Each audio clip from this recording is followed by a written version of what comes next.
Hello friends, BSc fourth semester chemistry का आज हम लोग देखेंगे यूनिट 1 एटॉमिक स्ट्रक्चर परमाणु संरचना। ठीक है, जिसमें ड्यूअल नेचर ऑफ मैटर की बात करेंगे। ठीक है, तो ये भाई इसका लेक्चर नंबर 1 है जिसपे हम लोग BSc fourth semester unit 1 atomic structure के बारे में देखेंगे। ठीक है, तो यार प्लीज वीडियो को लास्ट तक देखना, बहुत अच्छे से इसे समझेंगे। ड्यूअल नेचर ऑफ मैटर, पदार्थ की दोहरी प्रकृति और दी ब्रॉगली संबंध, दी ब्रॉगली रिलेशन के बारे में भी जानेंगे। ठीक है, तो देख सकते हो बहुत आसानी से समझेंगे एकदम। तो बात करें, टॉपिक आपका इम्पोर्टेंट है। ठीक है, तो यार प्लीज वीडियो को लास्ट तक देखना। तो चलो बात करते हैं ड्यूअल नेचर ऑफ मैटर। ठीक है, तो बात करें जो मैटर है, पदार्थ है।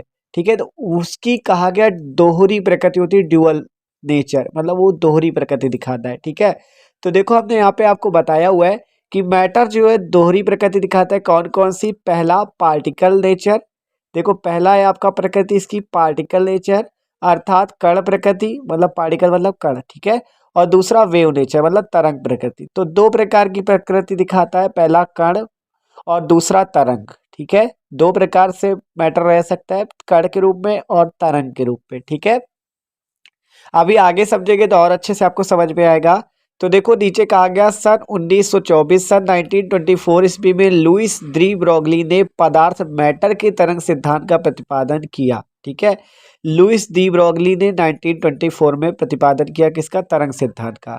इसके अनुसार पदार्थ के छोटे छोटे कण जैसे इलेक्ट्रॉन, प्रोटॉन और परमाणु, इलेक्ट्रॉन, प्रोटॉन और परमाणु ये छोटे छोटे कण है पदार्थ के, गति में होते हैं तो उनकी प्रकृति कण जैसी होने के साथ साथ तरंग जैसी भी होती है।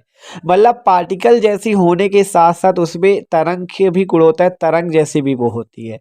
क्या कहा गया कि पदार्थ के छोटे छोटे कण जब वो गति में होते हैं तो उनकी प्रकृति कण के साथ साथ तरंग वाली भी होती है। ठीक है, दो प्रकृति दिखाता है, कण की प्रकृति भी दिखाता है और तरंग की प्रकृति भी दिखाता है। ठीक है, तो ये बात बताई दी ब्रॉगली ने। ठीक है, कि पदार्थ के छोटे छोटे कण जब गति में होते हैं तो कण की प्रकृति और साथ साथ तरंग की प्रकृति भी दिखाते हैं। ठीक है, अब देखो, अब नीचे पढ़ो आप।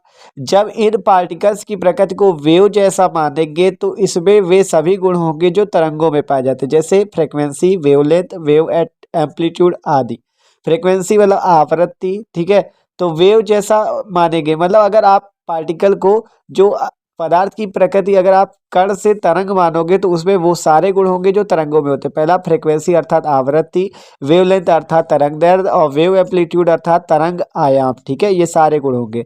और मैटर के दोहरे गुणों को ही ड्यूअल नेचर ऑफ मैटर कहते हैं। मतलब इन दोहरे गुणों को ही दो तरंग की द्वैतीय प्रकृति, दोहरी प्रकृति या ड्यूअल नेचर ऑफ मैटर कहते हैं। ठीक है, तो ये बात है आपका ड्यूअल नेचर ऑफ मैटर की। ठीक है, तो एकदम आसानी से समझ सकते हो आप लोग। ठीक है, तो देख सकते हो, तो ये आपका पदार्थ की दोहरी प्रकृति। अभी दी ब्रॉगली परिकल्पना समझेंगे तो और अच्छे समझ में आएगा। ठीक है, तो मैटर दो प्रकार की प्रकृति दिखाता है, पार्टिकल और वेव। ठीक है, पार्टिकल नेचर, पार्टिकल प्रकृति, और वेव नेचर अर्थात तरंग प्रकृति। ठीक है, तो चलो बात करते हैं दी ब्रॉगली परिकल्पना। ठीक है, एकदम आसानी से पूरा समीकरण भी निकालेंगे। तो देखो दी ब्रॉगली रिलेशन क्या है आपका, दी ब्रॉगली संबंध, दी ब्रॉगली रिलेशन पढ़ो। कह रहा है बोर के सिद्धांत के अनुसार दी ब्रॉगली परिकल्पना क्या है।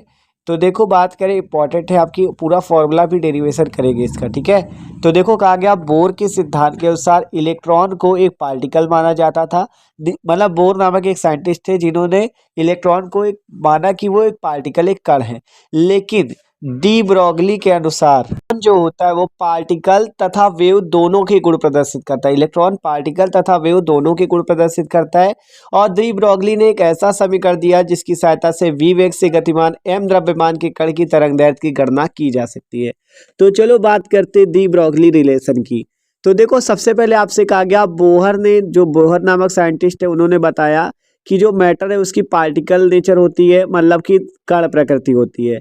ठीक है, ये बोहर नामक साइंटिस्ट ने बताया। लेकिन दी ब्रॉगली नामक साइंटिस्ट ने क्या बता दिया भैया, उन्होंने बताया कि मैटर की आपका पार्टिकल प्रकृति तो होती ही है, पार्टिकल नेचर तो होती है, लेकिन उसकी एक वेव नेचर भी होती है। ठीक है, ये बात बताई दी ब्रॉगली ने मैटर के बारे में। ठीक है, तो ये इससे जब इसकी बात बताई तो उन्होंने एक समीकरण भी दिया, तरंग दैर्ध्य और आपका जो पूरा वेवलेंथ। ठीक है, वेवलेंथ और आपका अभी तरंग दैर्ध्य द्रव्यमान और वेग के बीच में। ठीक है, तो देखो देखते हैं।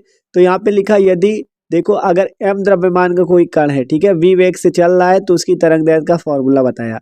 तो मान लो यदि v वेग से चल रहा कोई कण है, v वेलोसिटी से चल रहा कोई कण है जिसका द्रव्यमान m है, ठीक है, जिसका मास क्या है m है, द्रव्यमान क्या है m है, ठीक है, तो उस कण का द्रव्यमान m है, तो आपसे क्या कहा जाएगा, लैम्डा जो होगा उसका फॉर्मूला क्या होगा, लैम्डा जो वेवलेंथ है उसका फॉर्मूला ही डी ब्रॉगली ने निकाल के दिया, ठीक है।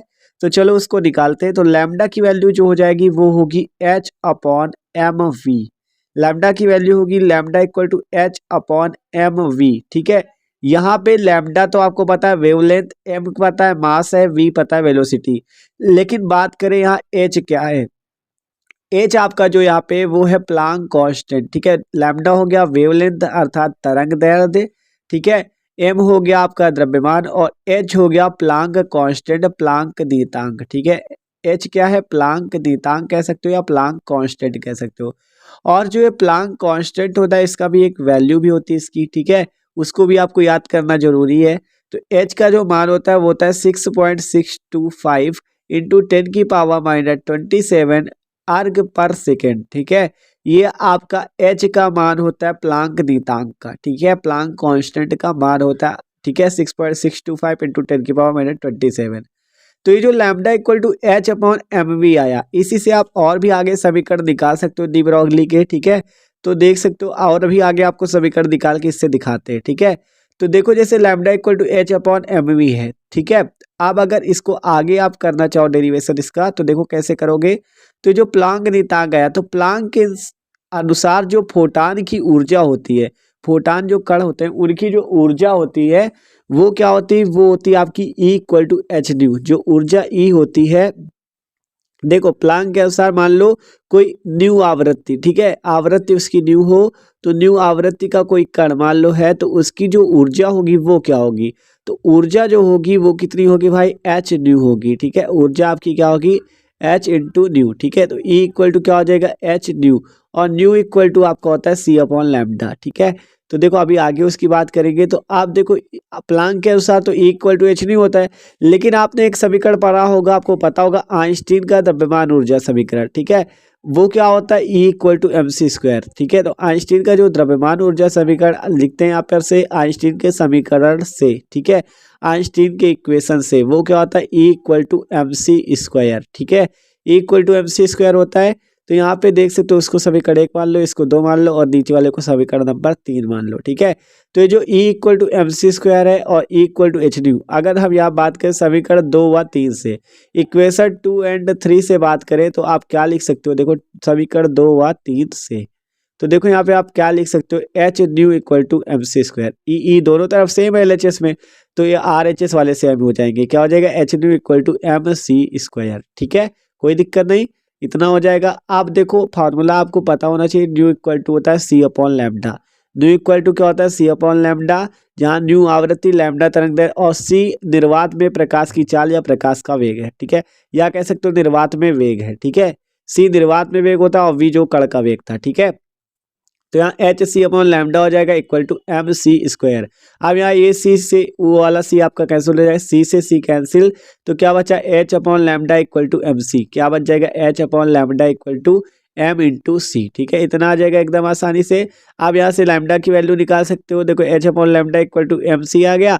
अब यहाँ से लैम्डा की वैल्यू निकालना चाहो तो कितनी आ जाएगी, लैम्डा इक्वल टू हो जाएगा H upon M into C, ठीक है, इतना आ जाएगा। जहाँ सी आपका क्या है, निर्वात में चाल है या कह सकते हो निर्वात में वेग है, तो और v आपका क्या है, कण का वेग, तो यहाँ पे अगर c की जगह v रख दे तो h अपॉन एम वी हो जाएगा, ठीक है। और एम वी इक्वल टू आपका क्या होता है p, ठीक है। तो ये आपका लैम्डा इक्वल टू क्या आ गया, h अपॉन p या lambda equal to h upon M v. तो इसी lambda equal to h upon M v का आप डेरिवेशन देख सकते हो, पूरा कर सकते हो, ठीक है। तो lambda equal to H upon M v का हमने पूरा आपको डेरिवेशन करके भी दिखा दिया। आपको याद तो करना है कि डी ब्रॉगली का समीकरण lambda equal to H upon M V या lambda equal to H upon P होता है, और डेरिवेशन भी करना पूरा आना चाहिए। देख सकते हो पहले प्लांक के अनुसार आपको पूरा लिखना है, ठीक है। और संवेग है यहाँ पे पी क्या है, संवेग, पी इक्वल टू होता है एम इंटू वी।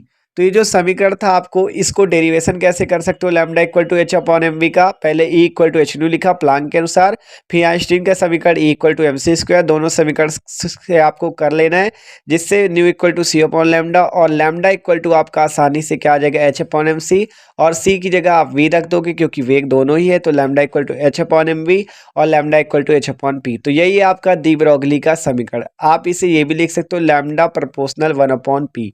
तो यहाँ से आप कह सकते हो कि लैम्डा जो होता है संवेग के व्युत्क्रमानुपाती होता है। लैम्डा क्या होता है, संवेग के व्युत्क्रमानुपाती होता है, ठीक है। तो lambda equal to H upon M v de Broglie का इक्वेशन है। इसका डेरिवेशन आप पूरा कर सकते हो इस टाइप से, E equal to h nu लिखो और पूरा नीचे तक करते चले जाओ, ठीक है। तो ये था de Broglie relation, de Broglie संबंध, पदार्थ की दोहरी प्रकृति भी देखा। तो यार वीडियो अच्छा लगा हो तो प्लीज़ लाइक भी कर देना। ये इसका लेक्चर नंबर 1 था, आगे भी वीडियो देखेंगे।